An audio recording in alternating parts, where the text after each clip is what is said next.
Isto é uma breve apresentação, já que o André tem um percurso superior, digamos, a 20 anos, e é muito intenso, não é? É um percurso ainda iniciado na Faculdade de Belas Artes, mas, relativamente ao André, nasce no Porto em 1980, atualmente vive entre o Porto e Frankfurt, na Alemanha. Licenciou-se em Artes Plásticas, na vertente de Pintura, na Faculdade de Belas Artes do Porto.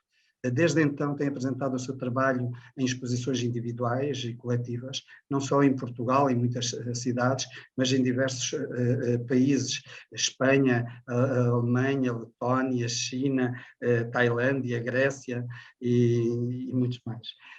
No ano passado tivemos todos a oportunidade de ver duas exposições individuais, que na verdade eram duas exposições de projeto, uma na Galeria Nuno Centeno, para um espaço específico que iremos revisitar essa obra, e uma outra exposição individual no espaço de uma artista alemã que, digamos, no centro comercial, agora Stop, precisamente, no centro comercial Stop apresenta, digamos, um projeto também de expositivo, gerido, digamos, por artistas, algo também é familiar ao universo do André, mas já sobre isso falaremos um pouco mais adiante. Atualmente estão 3 exposições patentes, onde poderemos contactar com a obra do André. São 3 coletivas, uma em Guimarães, no SEAS, o Complexo Colosso, outra no Pavilhão Branco, em Lisboa, e é o Intertecido, não é? E também os conviventes na Galeria Nuno Centeno, no Porto. O André está a preparar 2 projetos para setembro, um para uma exposição individual no Espaço Mira e um outro projeto para a Bienal da Maia. Foi bolseiro da Fundação Carlos Gulbenkian e passou por Bristol, em Inglaterra, e também em Berlim, na Alemanha. A sua obra contempla a pintura, contempla o desenho, contempla a escultura, a fotografia, o vídeo, a instalação, a performance, as publicações de artistas e livros de artistas. Mas a prática artística do André, digamos, não se resume apenas às artes plásticas, contempla também a realização e o que poderíamos também designar de cenografia, que está muito próximo, digamos, do que seria as instalações. E com João Sousa Cardoso realizou o filme Na Selva das Cidades, em São Paulo, no Brasil, e também para João Sousa Cardoso fez a cenografia da peça de teatro, sequências narrativas completas a partir de Álvaro Lapa. Com a Mafalda Santos e o Miguel Carneiro, dinamizou durante 5 anos, entre 2002 e 2007, o espaço, penso que para a semana, verdadeiramente importante para um conjunto de artistas. Logo a seguir vai ser Bassan, com o Cristina Fala, né? E Médium Anindiético, precisamente aqui no sótão do seu apartamento, e foram durante 4 anos, e desde 2008, com Mauro Cerqueira, dinamiza o espaço uma certa falta de coerência. São imensos pontos que poderemos, digamos, conversar, ou podem estar nesta conversa. Eu vou passar a palavra ao André. Tínhamos falado numa conversa a 3, e será, digamos, a partir da partilha do seu blogfólio, certo? E neste caso poderíamos começar pela pintura. Não sei se tens alguma sugestão, André. Quero também dizer que o vídeo será partilhado um pouco mais tarde, melhor ainda, depois no final desta apresentação, né, apresentaremos o vídeo e logo a seguir abriremos então para a discussão. André? Olá, boa noite a todos. Obrigado ao Espaço Mira, ao Manuel, ao João, ao Maia, ao João Terras e à equipa toda. Vou começar a fazer share screen do meu site, que é feito à custa de blogs, diz Blogspot, mas funciona como um site normal. E ao longo da conversa vamos poder entrar em vários projetos. Também podem, por sua vez, estar cada um com um site aberto a investigar e eventualmente, se quiserem lançar questões que surjam para, no final, se tivermos tempo, conseguirmos tocar esses pontos, não é? Pode estar a haver, então, duas camadas de visionamento a que nós estamos a sugerir e a que vocês estão a descobrir. A Maia pede-me para falar sobre a pintura, para começar sobre a pintura, que é um ponto de partida, e eu só posso começar, para começar para falar sobre isto, vou-vos falar então de Um Pintor de Gatos, que é uma exposição que fiz em 2017 em Madrid, e que tem que poderá dizer muito sobre o que é a minha possível relação com a pintura, porque ela é espero eu, descomplexada, e interessa-me muito a pintura em todas as suas dimensões e em todas as suas possibilidades, ou não direi, não posso dizer em todas as suas possibilidades, porque há possibilidades da pintura que não me interessam ou pelas quais eu não entrarei. Mas isto pode ser o que estão a ver no ecrã, pode ser uma exposição de pintura, não é? Minha. Houve quem visitasse a exposição e perguntasse se eu não tinha problemas ou receio que isto fosse entendido como uma espécie de exposição coletiva. 2021, acho que isso é uma falsa questão, principalmente em Portugal, não me querendo estar a comparar a nenhum vulto da cultura, quer dizer, pensar a possibilidade de um indivíduo ser múltiplos, não é? Acho que não há de ser nada de novo. Interessa-me a pintura a óleo, interessa-me a pintura acrílica, interessa-me as pequenas aguarelas, interessa-me trabalhar a pintura nestes tecidos. Interessa-me que isto traga sempre uma espécie ou exponha a fragilidade da pintura, ao mesmo tempo, se calhar, o seu poderio, não é? É algo que pode ser contraditório, mas eu acho que quem estuda pintura pode perceber isso, não é? Facilmente. E interessa-me interessa-me continuar a pintar, mas ao mesmo tempo dando continuidade àquele questionamento em torno da pintura que aconteceu ao longo das últimas dezenas, quer dizer, de dezenas não, dos últimos séculos, não é? Houve sempre questionamento do que é a pintura, mas aqui, se pensarmos no último século e no confronto que a pintura teve com outras tecnologias e com outras formas de fazer imagem, então, quer dizer, foi posta a fogo, já se ditou a morte da pintura milhares de vezes ao longo dos séculos. Bem, relativamente à morte da pintura, o que assistimos aqui é o fulgor da pintura no teu trabalho. Começaste por um projeto onde a dimensão do desenho coexiste lado a lado com a pintura, e essa pintura, digamos, em termos de imagem, ela tanto é abstrata como figurativa, não é?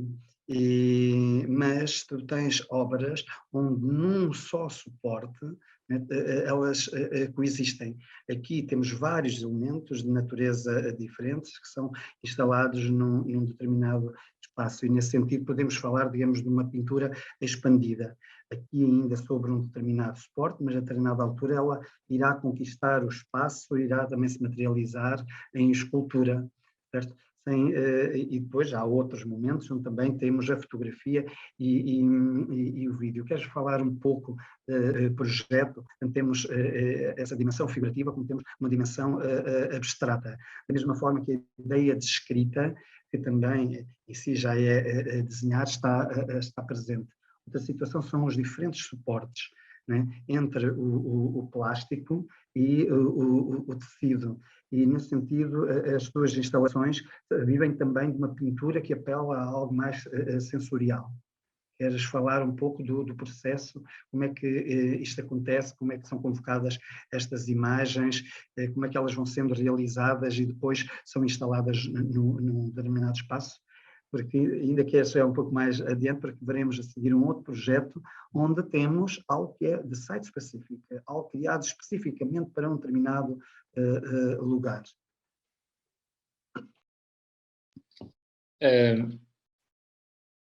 Eu diria que quando se visita uma exposição destas que eu faço, há sempre uma dimensão de site específico, isto é, há sempre uma planta muito específica, desenhada para a exposição, pensada em função do espaço arquitetónico, pensada em função da experiência e de visitas prévias. E depois, claro, que indo ao encontro de interesses. Há antes de regressar à pintura, há duas dimensões na minha maneira de trabalhar, ou dois níveis, dos quais eu estou bastante consciente. E um é uma espécie de certeza que me faz olhar para a planta e para a arquitetura e pensar de uma forma muito racional, criar eixos que podem ser contraditórios, dialogar com o espaço, não é? Interferir na arquitetura. E isso é extremamente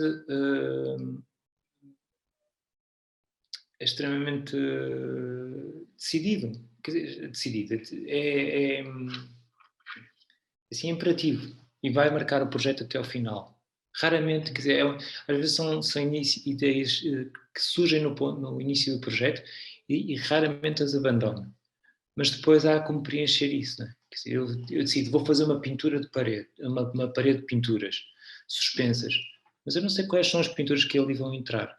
E aí entra uma dimensão que é mais anárquica, que é mais diarística, que é mais dependente do dia-a-dia e vai-se construindo, às vezes até não vou dizer até ao momento anterior à inauguração, quer dizer, até à abertura da exposição, não é? Permite-me a liberdade de alterar isso. Daí essa diversidade de geometrias, paisagens, bananas, garatujos, esquemas ou listagens de números como os que vêm aqui atrás.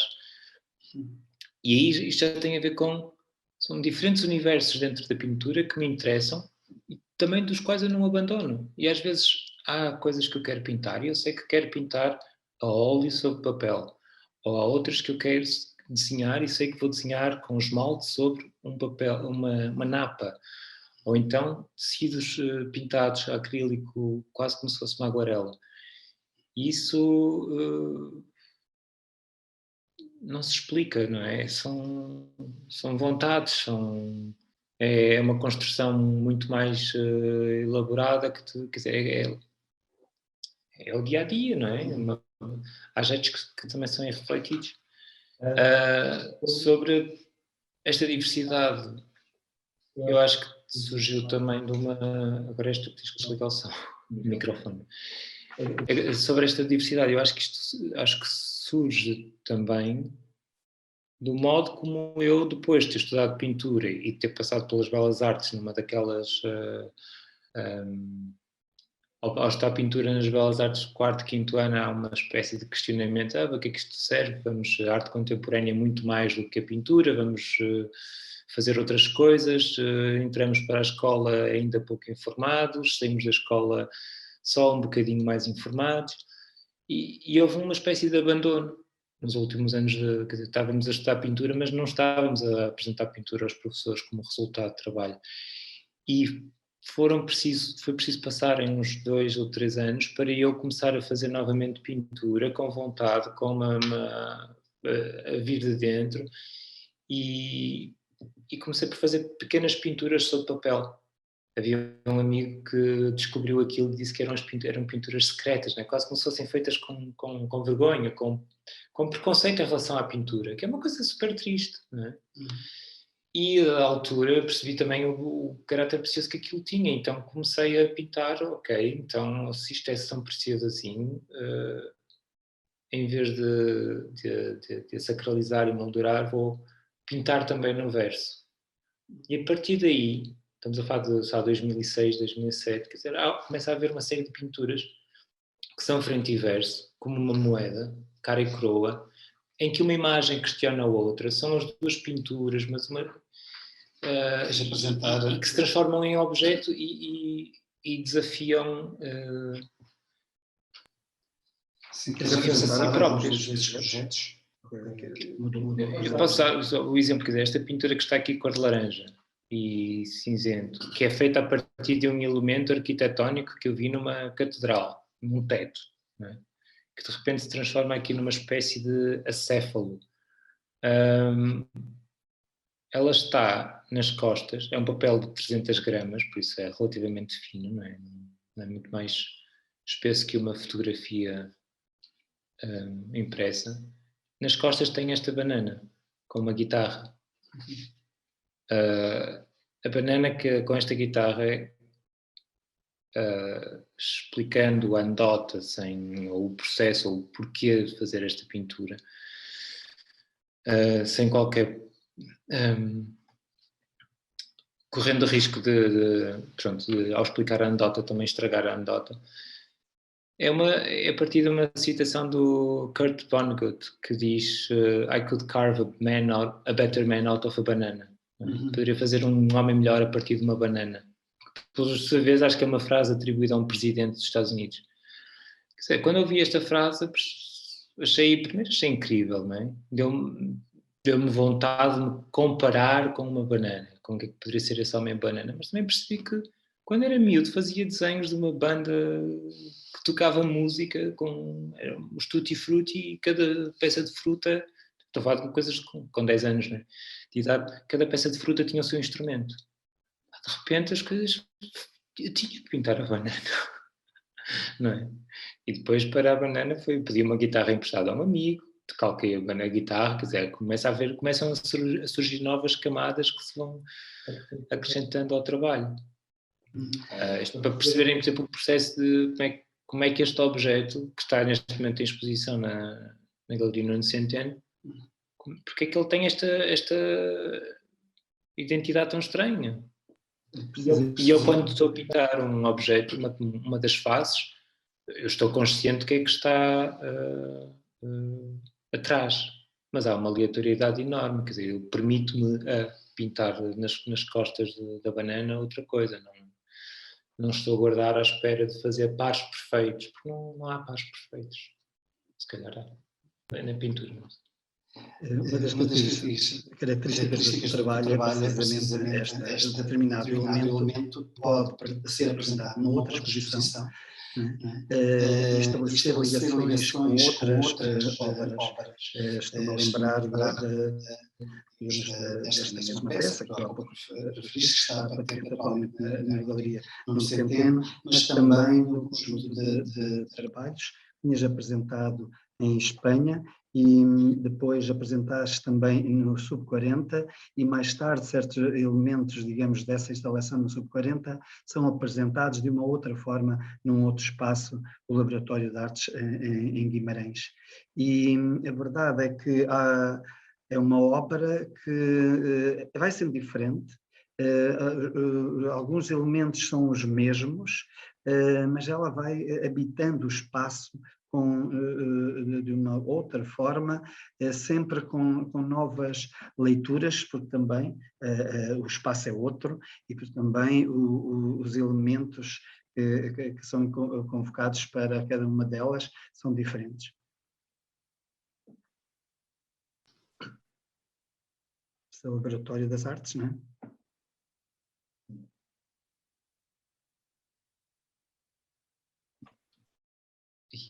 Isso que me dizes, só posso pensar em função de um desafio inicial, que é quando uma pessoa começa a produzir uma peça que é uma instalação, há depois umas sentimento, uma vontade de querer manter aquilo tudo como um uno e não separar, não é? Mas eu também tenho noção que muitos destes trabalhos, sendo feitos para um contexto muito específico, mas uma planta rigorosa, uma instalação muito definida, cada uma daquelas peças tem autonomia por si. Eu acredito nisso, não é? E então, se elas têm autonomia por si, vão ter que ser testadas também em diferentes situações. Vão ter que ser testadas em diferentes pares. Se eu perder uma peça de uma instalação, por exemplo, da que estão a ver agora, que foi no Espaço Laboratório das Artes em Guimarães, quando era por cima do Café Milenário, depois posso explicar um pouco mais esta peça. Se eu retirar uma destas peças, se ela desaparecer, eu posso substituir por outra parecida, quer dizer, nem tem que ter o mesmo formato, nem tem que ter os mesmos materiais, nem tem que ter nada. Pode ser outra peça qualquer e cria-se um novo diálogo. É quase um joguinho de xadrez. Esta exposição, ela estava dividida em 2 níveis, mas nós aqui só vamos ver o primeiro. Esta exposição acontece na sequência no início de 2015, nesta sequência que o Maia estava a dizer. Eu fiz uma exposição em Vigo, mais tarde o Zé Maia convida-me para a exposição Sub-40 na Galeria Municipal do Porto e eu desenvolvo um chão para a exposição, que é o que estão a ver aí, é uma sarapilheira com quadrados de MDF de 2 milímetros cortados, pintados e a criar este padrão chamado Café Kant, porque é um café que tinha assim um chão, um café envelhecido, que tinha o chão com remendos, e uma geometria que me interessava. E ao fazer esse chão decidi convocar para esse novo espaço dentro do espaço que era a Galeria Municipal do Porto, as pinturas que tinha apresentado em Vigo. Aquilo transformou-se.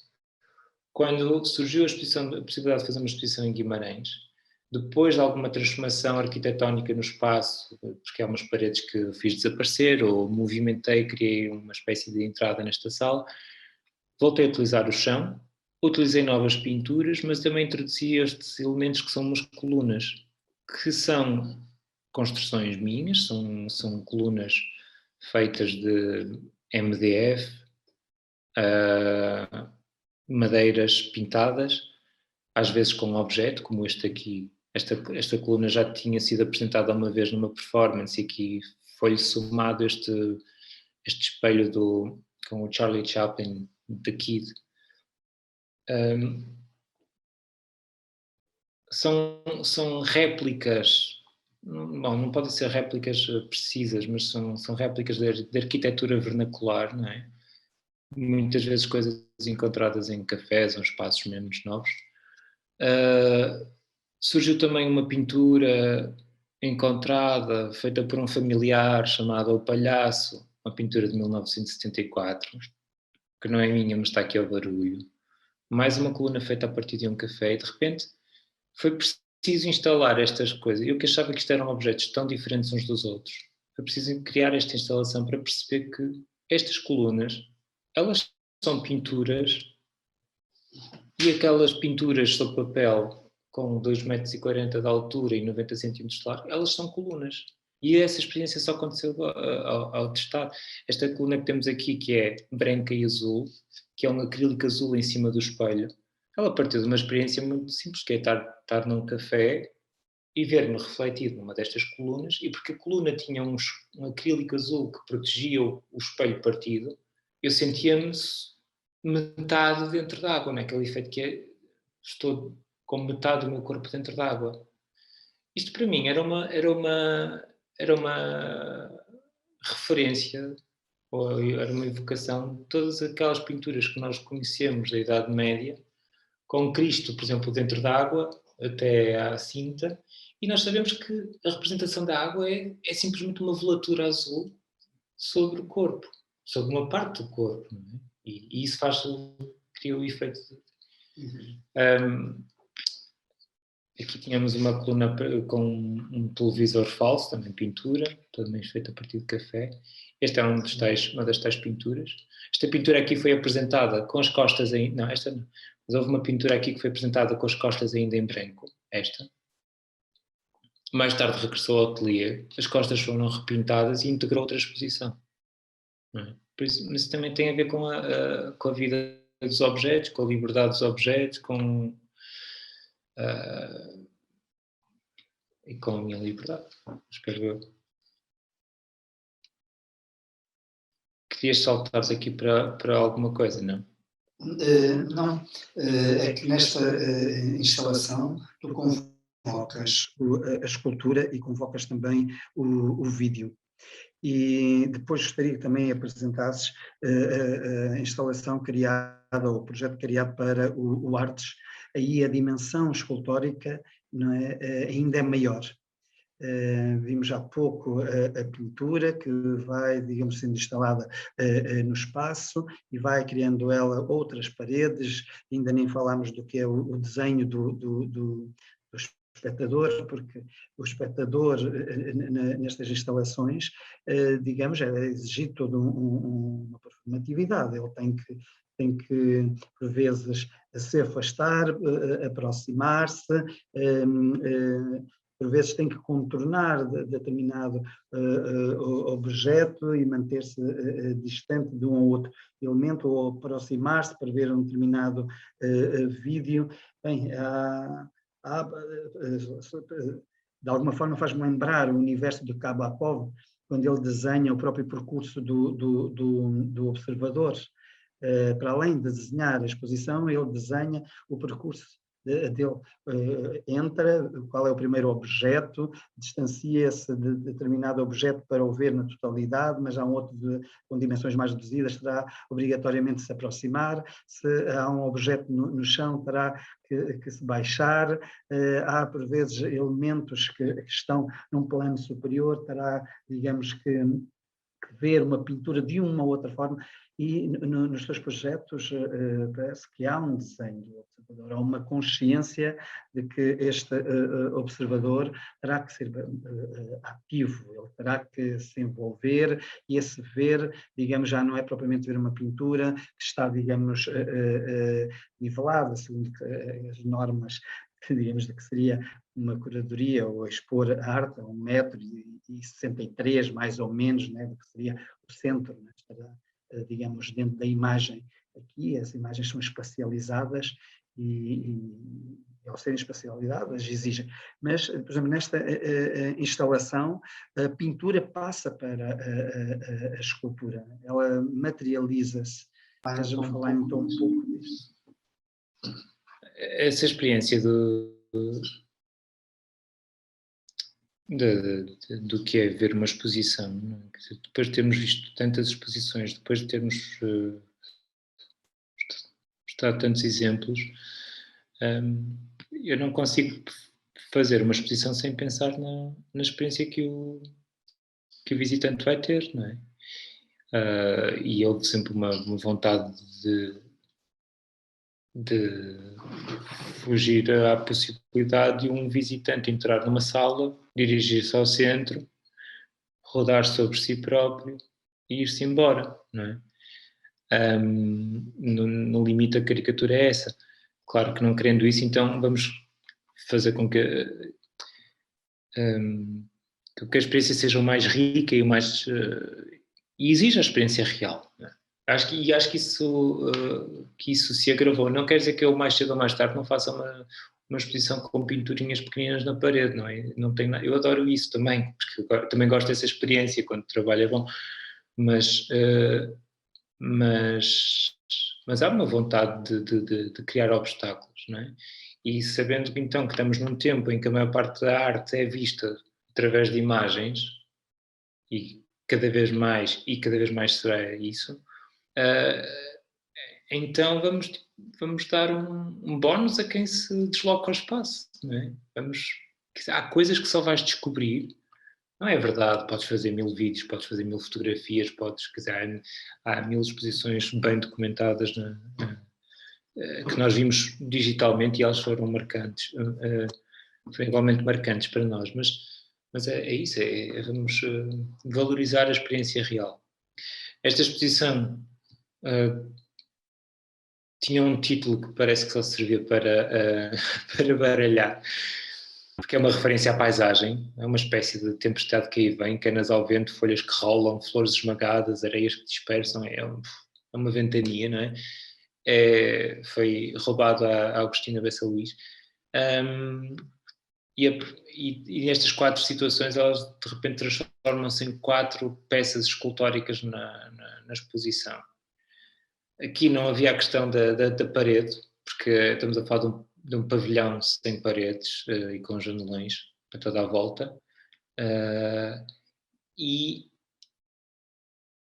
o que é que vamos ter? Vamos ter a presença da luz, mas já lá vamos. A primeira peça que aqui está é um desses exercícios de réplica de arquitetura vernacular, de um café, que é o Ervanage, uma espécie de parede, meia parede que se prolonga em balcão e que oculta aquilo que é a pequena cozinha do café, e é um espaço que eu frequento e que, bom, pela sua forma sempre me interessou, pela presença enigmática de uns espelhos triangulares, que nós sabemos que é decoração anos 80, mas nós podemos transportá-los para outros universos. Então tínhamos esta Ervanage, tínhamos depois uma escultura que era também um biombo, mas feito triangular, feito a partir de 6 placas, juntando 6 placas de contraplacado, desenhando uma diagonal, fazendo esse corte, essas 6 placas transformam-se em 12 e depois usando dobradiças de piano, construí e pintando de amarelo, construí esta espécie de cauda de dragão, mas que é também uma representação muito simples de um raio de luz ou de um relâmpago que atravessa o espaço, que bloqueia o espaço, obrigava-o. Quer dizer, se queríamos ver o que estava do outro lado, tínhamos mesmo que dar a volta a uma peça que trabalhava a medida maior da galeria. A terceira peça era uma estante doméstica em bambu, também mobiliário anos 80, preenchida com espigas de milho, chamava-se espigueiro. Em cima tinham uns tijolinhos para lhe dar um ar mais arquitetónico ou maçónico, e aqui duplamente maçónico, não é?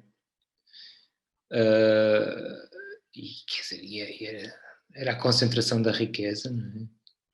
Por um lado, separada por este raio de luz daquele café empobrecido da cidade, e depois em cima deste espigueiro havia então 2 tijolos, um contra o outro, seguravam um pequeno vidro com spray e umas moedas simbolizando a tal concentração de riqueza, uma coisa meio caricata. Estamos a falar de moedas de cêntimos, poucas. E a última peça desta exposição era esta, que era também ela quer dizer, se o próprio espaço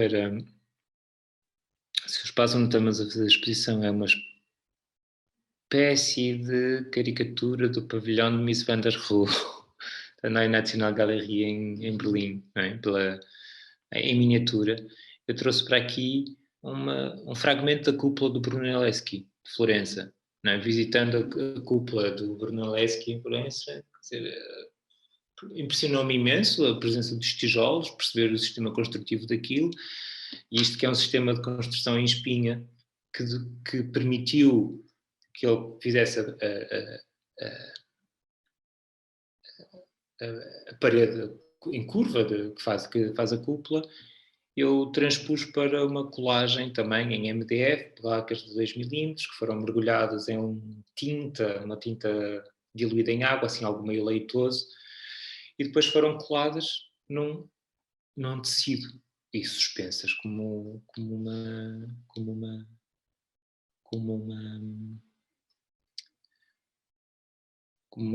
uma parede falsa em espaço expositivo. Paredes falsas em espaços positivos é a coisa que mais há. Isto enquanto pintura parece-me vir como no seguimento de muitas das experiências do minimalismo, de tipo Agnès Martin, de linha, a presença da linha. Era uma peça muito eficaz porque pela luz, todas estas linhas que vocês veem a branco não é tinta, é contra-luz, não é? É um recorte de luz. E era uma peça que tinha uma presença muito bonita e ela vinha... foi uma citação do Brunelleschi. E este tecido com madeirinhas coladas foi o que esteve na base para mais tarde fazer aquele chão de café, porque a técnica é a mesma.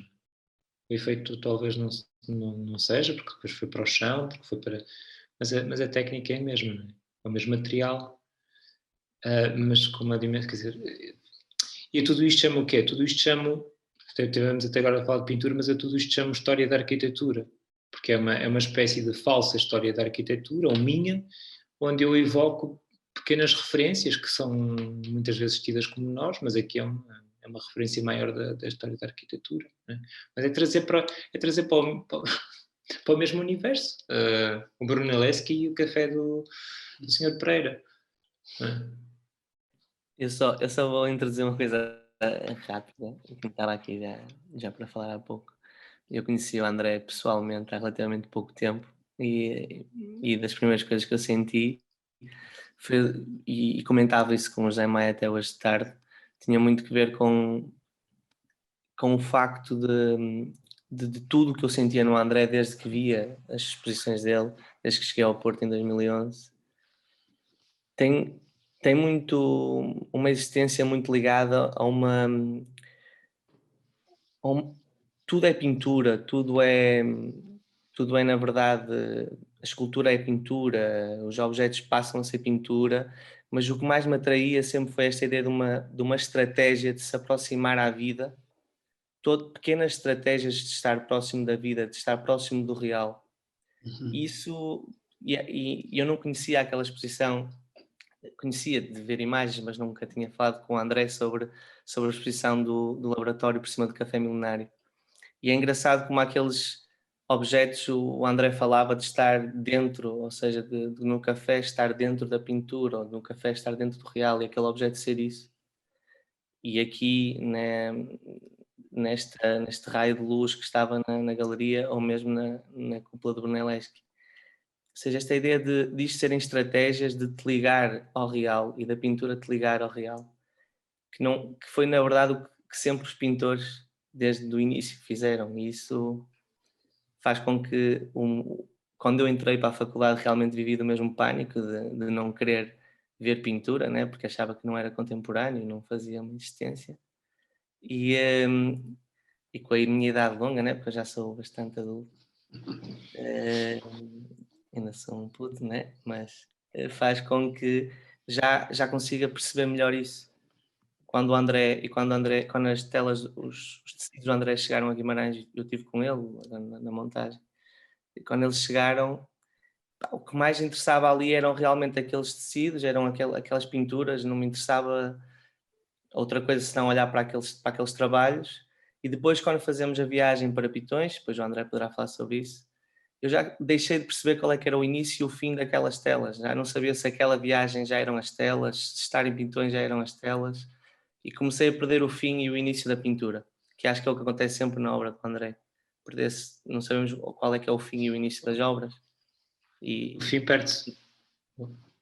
Desculpa. Não sei se estás aqui. O fim perde-se com frequência, porque muitas das pinturas têm um caráter inacabado e que é. E que não é só caráter inacabado, é realmente inacabado. Ficam por concluir. São pinturas que estão a ser feitas em função de uma. E em resposta a uma. Que é um ponto de partida, mas ela começa a ser desenvolvida e a dada altura há um desligamento. E o desligamento pode acontecer por causa de uma viagem, pode acontecer porque um trabalho novo mete-se à frente, porque, quer dizer, há mil coisas a interferir e isso é. Bom, é várias coisas. É um gosto que sempre tive por trabalhos inacabados, mesmo quando uma pessoa visita um museu e às vezes há uma pintura inacabada e que ela de repente parece mais estimulante porque nos permite projetar, é mais estimulante do que a pintura que é a obra mestre que esteja ao lado. mas é uma vez mais permitir-me dar aos objetos e às pinturas e às coisas a mesma fragilidade que nós temos. Há pouco falávamos de uma certa performatividade do observador, mas algumas das tuas peças são assistidas pela performance. Esta é uma delas. Lembro-me de uma outra no espaço Campanhã, em que o mesmo também acontecia. Tu ativavas essas esculturas, essas peças. Queres-me falar um pouco? E já agora também, se puderes falar um pouco da performance. Chegaste a fazer performance, video performance, e na altura, nos teus projetos, temos vindo a assistir menos a presença, digamos, da performance em si, mas ela está de uma outra forma. Porque desenha o percurso, imagina-se o observador experienciar estas instalações, ou porque alguém as ativa.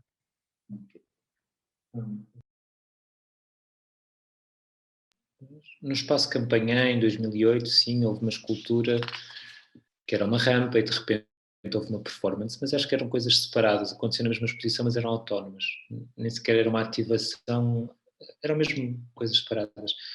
O que estamos aqui a ver neste momento é uma exposição que aconteceu em Riga, comissariada pela Margarida Mendes, no KIM,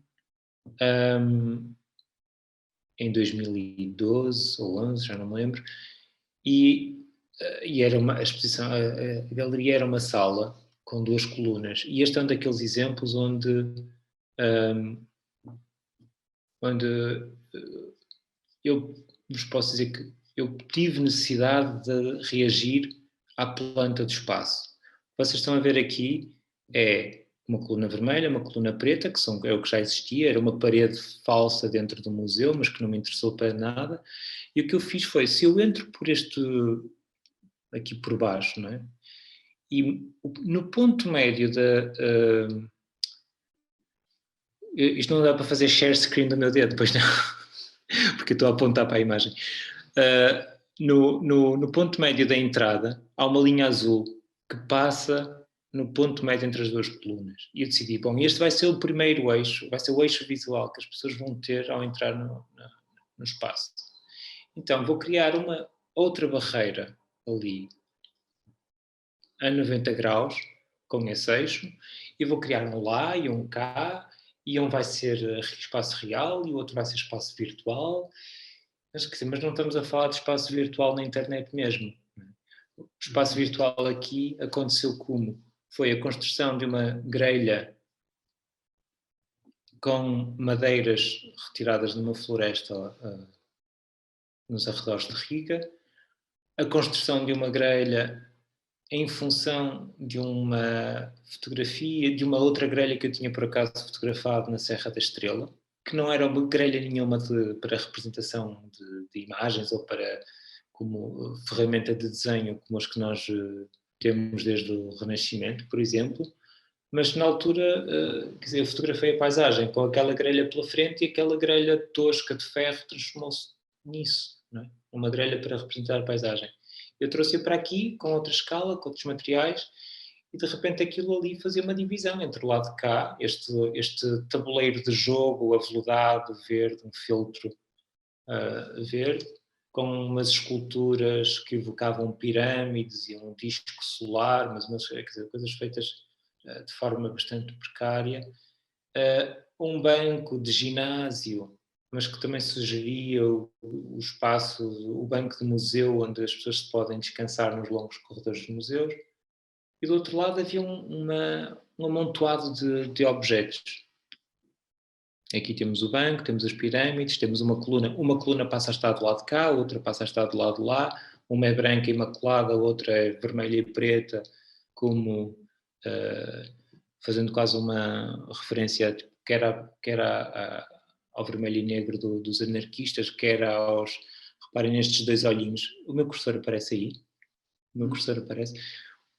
Reparem nestes olhinhos que fazem lembrar tipo, né, um tótem, provavelmente uma cultura do Pacífico Sul. Havia desenhos pousados, havia entulho, havia uma construção em tipo tenda, mas triangular, que sugeriria o tal ponto de fuga, que dava nome à exposição, e que era o tal ponto de fuga que poderia ser definido pela grelha. Este banco, não sei muito bem porquê, mas porque se estava a tratar, não é dizer muito bem porquê, se calhar sei, porque se estava a tratar de ponto de fuga, e porque ponto de fuga trata de paisagem. E se isto era um jogo verde, se era um plano, que era uma mesa uma espécie de palco, mas também verde, por isso mesa de jogo. E se era um quadrado verde, então também era paisagem. Vamos fazer com que esta paisagem seja realmente paisagem. E este banco, sim, na inauguração foi ativado. Convidei não, quer dizer, com a ajuda da produção, eu não conhecia ninguém em Rica, convidamos uma performer para se colocar, para se sentar no banco e usar este remo e simular que estava a remar. Isto foi muito engraçado porque isto acabou, ela foi embora e houve mais gente que quis ir remar e houve um tipo que é este que está aqui de lado também, que também se despiu e também se pôs em cuecas e também foi remar e de repente já não era eu que estava a ativar aquilo, não é? Houve uma sugestão e houve uma continuidade que foi muito feliz. Aqui temos a sugestão dos pontos de fuga e o banco, mas na altura em que fiz este desenho, eu ainda não tinha a certeza de que ia ocupar. Não é? Havia aqui dois pares que eram certos, esta ideia do vermelho e preto, que diz respeito ao universo do narcossindicalismo, e depois há o vermelho e azul, que são as cores da low cost, não é? E estamos no início de 2010 e isto está a ter imensa presença no nosso habitat social, a presença do IKEA, a presença do Lidl, a presença da Ryanair, é tudo azul e amarelo, não é? É tudo a Europa poupança. Então havia assim estas duas coisas em conflito e pronto. Há um projeto atípico. Típico? Um projeto atípico, digamos, nestes todos, que é o da Vila Rar, que trabalha a condição ou que é uma pintura site-specific. Mas há outros dois projetos, o da Nuno Centeno, que apresentaste no ano passado, a Conversa Inventada, ela também é uma obra que ela pode ser apresentada em qualquer espaço expositivo, mas ela foi criada tendo em conta as características arquitetónicas daquele espaço. Queres-nos falar destas duas, ou de uma delas, pelo menos? Já estamos adiantados no tempo, mas ainda temos tempo.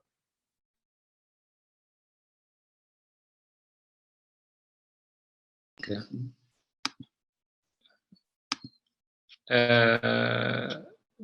Chama-lhe Vila Raro, mas isto foi um projeto encomendado, uma coisa que acontece muito raramente, mas foi bem aproveitada. O Grupo RAR todos os anos faz os seus relatórios de contas e imprime os relatórios de contas e são sempre umas edições relativamente luxuosas e ao longo dos últimos 20 anos, creio, quase sem interrupção, foram convidando artistas para desenvolver trabalho em torno do imaginário do Grupo RAR. Eles fazem uma aquisição por parte desse trabalho, mas depois também podem usá-lo para enriquecer o relatório de contas. E isso está tudo. Se forem ao site do Grupo RAR, conseguem descarregar provavelmente o PDF, todos os relatórios e ver trabalhos de vários artistas. Eu, João Marçal, Carla Filipe, Filipa César, quer dizer, Ana Manso, muitos. Miguel Palma, por aí fora. A minha experiência foi um dia ser recebido, e reparem que uma vez mais é explicar anedota, mas é mesmo assim, sem risco de desmistificar, ou correndo o risco de desmistificar. Estava a visitar a sede do Grupo RAR, com o engenheiro filha dela, que me foi apresentando a casa e me foi mostrando as obras de outros artistas de anos anteriores e a ocupação que as obras têm no espaço. Não é? E claro que a experiência, tudo isso para mim foi uma experiência muito, muito forte. Estava a ver obras que eu conhecia, que conhecia de outros colegas, e estava a vê-las a ocupar um espaço, uma casa, e a perceber que a casa estava a ficar cada vez mais cheia, e a perceber também, bom, se estes senhores vão adquirir obra minha, onde é que e a querem expor, onde é que eles a vão expor? E foi quase uma estratégia de proteção que foi, então vou produzir o trabalho já para o sítio específico e isto vai-me dá-me algum conforto. Não é? Mas foi também, de repente, perceber que estávamos numa casa com memórias do século XIX, onde, inclusive, alta figuras da monarquia portuguesa dormiram ou pernoitaram.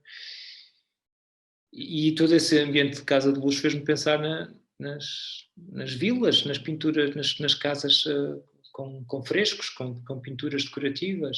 E no limite, a Vila dei Mistério em Pompeia. Não é? E os frescos de Pompeia. E foi pensar, fazer um trabalho entre a falsa arqueologia, não é? Como se tivéssemos descoberto estas pinturas nestes mesmos sítios, e também a ideia de esboço e de cartão para as tapeçarias, quando normalmente se faz um cartão para depois desenvolver uma tapeçaria.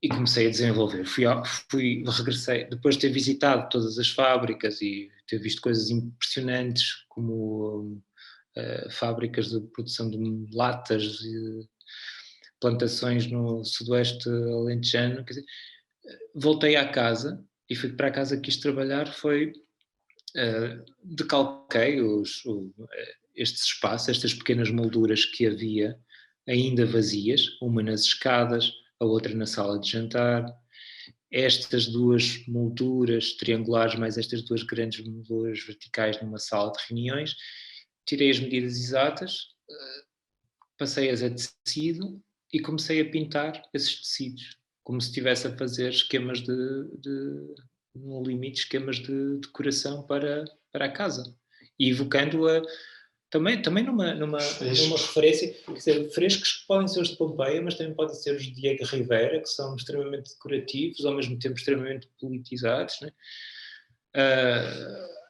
Eram referências que tinha. Né? O que acontece? Os tecidos vão encolher, porque são tecidos que não são tratados, à medida que vão recebendo camadas de tinta, eles encolhem, e depois há uma espécie de desadequação, que é assim... é como um rapaz, não é? Cresceu e de repente os calções ficam-lhe curtos. e pronto, este aqui é mais uma peça na escadaria, esta é outra peça noutra escadaria, e depois sim, cada uma das pinturas, uma faz referência a um gráfico, outra faz referência à paisagem, outra faz referência a são composições que eu vou tentando fazer em resposta, mas volta à ideia de liberdade. A peça para a Galeria Nuno Centeno, Conversa Inventada, também passa por um exercício parecido, desculpa, porque o Nuno, muito tendo a peça de Serralves, a parábola, na cabeça, desafiou-me para, assim, e com um gesto de, creio que também é de generosidade quando se trata de um galerista, né? Muitas vezes a pressão é contrária, desafiou-me para isso mesmo, pensa em grande, pensa para o espaço, não te preocupes em fazer uma exposição com pecinhas pequeninas só porque isto é uma galeria, vamos agarrar ao espaço. E eu depois também de estudar o espaço e de estar lá mesmo à procura,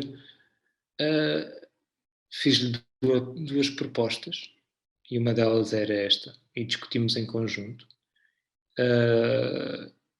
E esta era a mais simples e era também a mais imponente e a mais arriscada, mais simples de fazer, de certa forma, mas também arriscada. E que foi descobrir que na galeria havia uma pequena frincha entre a parede e o teto, e isso ligava dois espaços, duas salas. Então decidir que vamos fazer uma pintura, vou fazer uma pintura grande, realmente grande, que passe pela frincha, ela desenvolve-se como uma rampa, passa pela frincha e vai sair do outro lado. E continua. Quer dizer, eu tive a ideia, vou fazer isto, não é? E tirei medidas e comecei a pensar em questões de produção e como é que vou fazer, e não tenho tecido 3 metros, mas tenho duas folhas de tecido de 160, depois posso cozer, coisa à mão, coisa à máquina, começas a pensar nessas questões de produção. Houve alguns estudos de ateliê, mas depois rapidamente foi claro que se havia uma divisão, então vai haver também uma divisão no plano, metade vai ser preto e branco, outra metade vai ser a cores, e depois a coisa começa a fazer-se por si, não é? De um lado há uma referência a um muro, do outro lado há uma referência a uma montanha, há uma série de contrastes. Até que no lado oposto desta pintura temos as janelas. Sim, tens as janelas, claro, e então tens aqui uma espécie de espelho. As janelas não aparecem nestas fotografias, mas tens uma espécie de espelho, não é? Se este espaço, se esta pintura está virada para uma parede, aqui também há uma referência aos muros japoneses, e depois referências à praia, arquitetura, arqueologia, em coisas que estão pintadas no chão, um pote de 3 pernas, como se alguém estivesse ali a cozinhar, uma fogueira. E aqui, como as janelas nos deixam ver as montanhas, a Serra de Valongo e a Serra do Marão, né, em dias de boa visibilidade, então aqui também vai espelhar com montanhas. Vai ter montanhas, vai ter representação de água e vai desaguar numa praia, que é uma zona mais castanha, e depois uma geometria. Isto isto vai... vamos ver se não consigo perder, mas isto vai-nos ligar à ideia de performatividade que estavas a fazer e o porquê que a performatividade, porquê que as performances talvez tenham desaparecido. Porque elas estão aqui, não é? Se eu estou a ver uma montanha do outro lado do mar, entre mim e a montanha há o mar, entre mim e o mar há a praia, então estou eu aqui e havia de facto a presença de pés pintados e penas, e é engraçado perceber que há penas pintadas e daqui a um bocado vamos ver penas também. Referência a uma espécie de necrópole e depois até esta geometria e estes triângulos geométricos, que estupidez, estes losangos, eu tenho a certeza que eles são uma evocação da Vila dei Misteri, outra vez, não é? Que é Pompeia. E, quer dizer, então temos tipo, a abstração como montanha, mar, praia, os meus pés e atrás de mim a minha cabeça e por isso a capacidade de abstrair. Aqui não estão. Eu pensei que tinha imagens de fragmentos da peça, mas não estão. Esta referência, esta relação do corpo com a paisagem, né? Com o modo de ver e com o que é que está à minha frente e vem até mim e está atrás de mim, né? Esta possibilidade de me incluir na pintura, talvez tenha sido isso que me tenha feito, não me tenha feito. E eu também sei que mandei a performatividade para outros domínios da minha vida, mas o fazer de cada uma das pinturas muitas vezes é altamente performativa, apesar de não parecer para quem... Deixa-me tentar mostrar uma pintura, por exemplo. Mas até só ter a realização do filme que trabalhaste do João e os teus vídeos, a performance está muito parecida. Aquelas câmaras são extremamente performativas. Sim, mas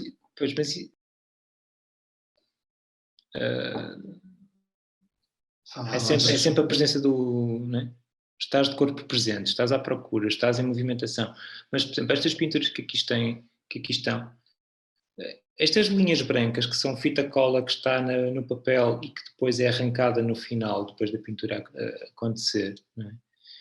Elas transformam-se em pictogramas. Isto são pinturas já de 2013 e para trás.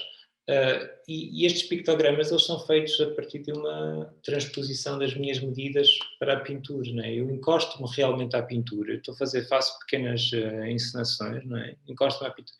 Por exemplo, a primeira que aqui está faz de conta que eu levo um jarro de água à cabeça, não é? Levar um jarro de água à cabeça é um exercício se o jarro for de barra, é um exercício de grande responsabilidade. Então, eu ponho-me nesta posição, não é? Encostado à pintura, e começo, à medida que estou a pintar, também a fazer marcações dos pontos e de alguns, numa decisão meio aleatória de que é que eu vou marcar, não é? Normalmente são sempre os vértices, são sempre... e depois a pintura vai se desenvolvendo, não é?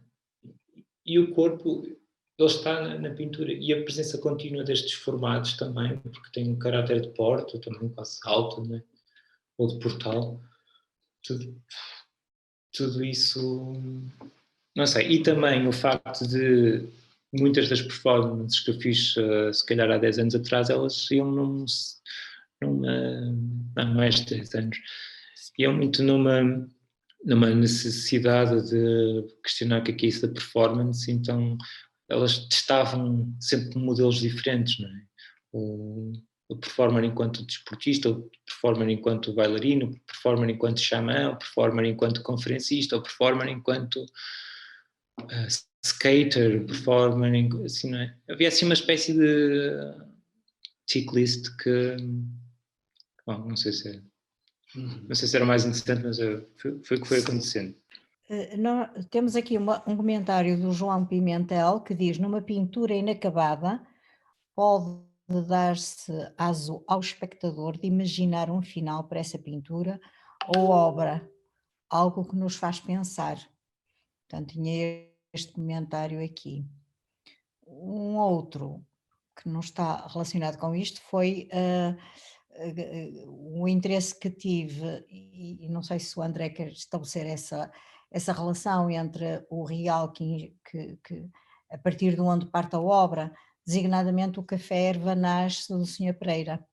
O café Ervanás é o café da rua que eu frequento, portanto aqueles vidros, aqueles espelhos são profundamente familiares e até certo ponto reproduz esse cenário, não reproduz esse cenário, mas gostava, pronto, não sei, as duas coisas não estão ligadas, mas de qualquer maneira são estas as duas questões que se podem suscitar. Assim, claro que qualquer peça inacabada pode ser acabada por quem chega, não é? Não estou à espera que as pessoas peguem em pincéis e comecem a pintar as pinturas enquanto elas estão na exposição, como o outro também se despiu e também quis fazer a performance repetindo a menina que remava, mas sim, a mim interessa-me, há uma potência enorme no inacabado, no vazio, e isso, por exemplo, foi muito pensado, acho que pensamos muitas vezes nisso, não só em relação às obras de arte, mas também em relação à experiência da cidade, não é? Porquê é que Berlim foi extremamente estimulante no início dos anos 90? Porque estava vazia a cidade, porque estava inacabada, tinha espaços onde era possível projetar, era possível imaginar. E o Porto também viveu isso, quer dizer, ninguém quer o Porto degradado e ao abandono.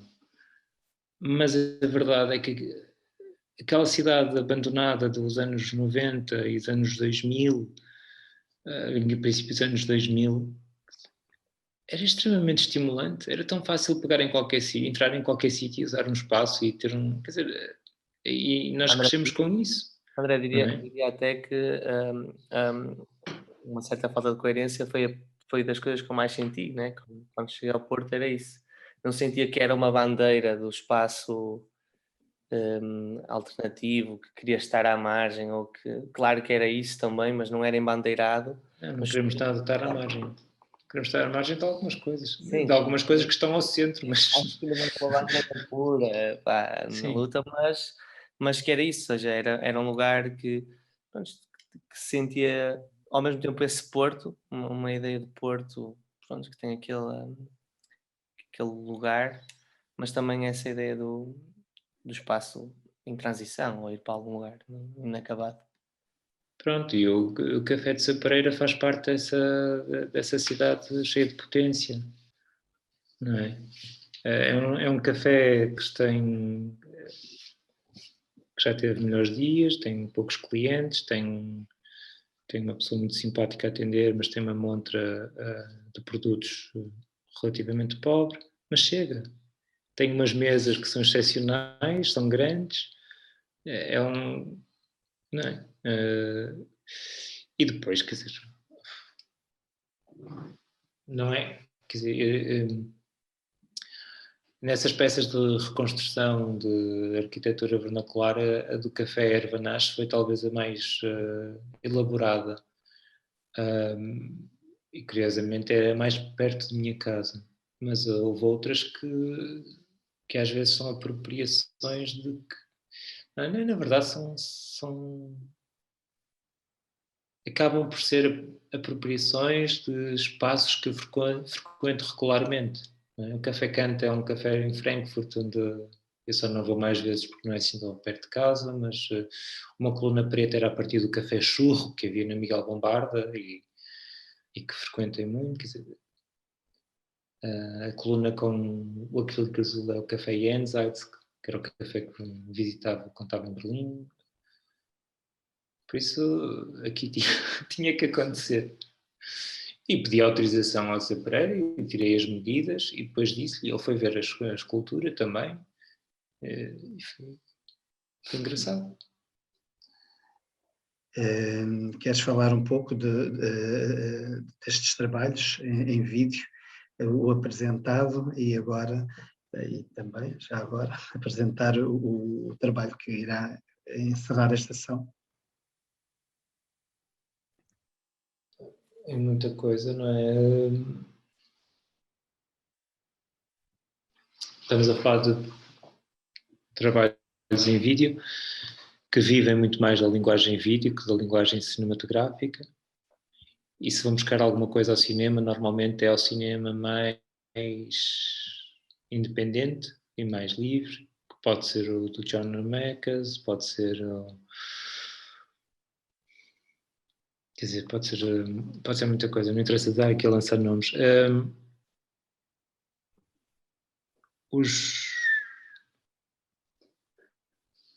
Eu filmo muito mais do que o que edito e filmo muito mais do que o que mostro. Por isso a câmera é uma espécie, é literalmente muitas vezes uma forma de pensar. Estás a filmar, estás a pensar, estás a ver, estás-te a relacionar com a paisagem, estás a descobrir um objeto e muitas vezes descobres esse objeto filmando. Não é? E às vezes salta para o lado do público. Quando falas do Dan Graham, há, claro, algo, não queria dizer, não é uma herança, mas tipo, há um trabalho de Dan Graham que existe na coleção do museu e que por isso de Serralves e que por isso vimos várias vezes, em que um homem e uma mulher, cada um dentro de um espaço espelhado, cada um segura uma câmara e eu passo a câmara para pensar, eu recebo outra câmara de um lado, passo a câmara para um lado, passo a câmara para o outro. E isso, corpos reais, mais corpos projetados no espelho, transforma mais deformação pela curvatura, cria uma série de efeitos. E ver aquele trabalho, pronto, foi formador, não é? E faz com que sempre que estou a filmar qualquer coisa penso na fisicalidade, que é estar a segurar a câmara está a produzir uma imagem, é um prolongamento. É muito... não interessa, estou-me a perder. De muitos pequenos vídeos no meio de muitos pequenos vídeos que fui fazendo, há a vontade de fazer alguns vídeos ou filmes maiores, que vivam de colagens, mas com referências literárias, e há um trabalho que eu estou a tentar desenvolver, que é a partir do L'amour de loin, de Ami Malaouf. É um libreto que ele escreveu para uma ópera encomendado no início dos anos 2000 e que tem a particularidade de ser em torno da ideia de amor idealizado. Não é? Ele pega na figura do Geoffrey Rodel, que é um poeta da Aquitânia século XII, creio eu, e que vive cantando o amor ideal, até que um dia um peregrino, que eram uns poucos que viajavam, lhe diz: mas eu conheço essa mulher que tu estás a cantar, essa mulher que tu estás a cantar vive do outro lado do mar. E o Geoffrey Rodel decide ir ao encontro do amor ideal. Não é? Claro que a coisa vai correr mal, vai morrer nos braços da mulher que não conhecia, e ela vai se prender a ele para sempre, ou não se podendo prender a ele para sempre, vai se entregar ao amor divino também, não é? E estas coisas interessam. E o filme vai demorar muito tempo a fazer, mas agora e vai ser feito sempre de uma série de colagens, de coisas que já fazem parte do meu arquivo de vídeo, e para este momento eu decidi trazer à luz um bocadinho disso. Foi uma escolha dentro de um projeto maior. Não sei. Decidi ler em francês, não é a minha onda, legendei para que vos fosse mais confortável, mas também isto diz dos meios, quer dizer, quero fazer uma coisa que é maior, mas não tendo meios, fiz na mesma.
Non. Par notre Seigneur, je ne souffre pas. Peut-être qu'un jour je souffrirai, mais par la grâce de Dieu, non. Je ne souffre pas encore. Ces chansons sont plus que des caresses, et je ne sais si j'aimerais l'homme comme j'aime le poète. Je ne sais si j'aimerais sa voix autant que j'aime sa musique. Non. Par notre Seigneur, je ne souffre pas. Sans doute je souffrirais si j'attendais cet homme et qu'il ne venait pas. Mais je ne l'attends pas. De savoir que là-bas, au pays, un homme pense à moi, je me sens soudain proche des terres de mon enfance. Je suis l'autre mère du poète, et le poète est mon autre mère. Entre nos deux rives voyageant les mots tendres, entre nos deux vies voyage une musique. Non, par notre Seigneur, je ne souffre pas.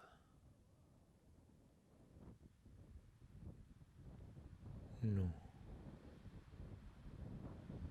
par notre Seigneur, je ne l'attends pas. Je ne l'attends pas.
Pronto. Espero que tenham gostado. É só um cheirinho, não é? Acho que há coisas que há muitas pontas para se pegar nisto. Tenho que dizer que eu trabalho com muitas caras e acredito que só depois de se visitarem vários projetos é que se começam a ligar algumas pontas, porque senão pode ser um bocado duro até no primeiro visionamento. Ainda que haja projetos que são muito doces, são muito sedutores, mas depois há outros que são bastante agressivos e esses contrastes também são agressivos, então pronto, estão convidados. À partida em setembro temos uma exposição no Mira, não é? Sim, no Mira, podemos voltar a falar. Entretanto, temos 3 exposições coletivas, né, onde poderemos tomar contacto com obras completamente diferentes. Né? A que está no SIAS, com a Lisa Eil, a que está no Pavilhão Branco e aqui no Centeno. Estão todos convidados a visitar essas exposições que estão patentes.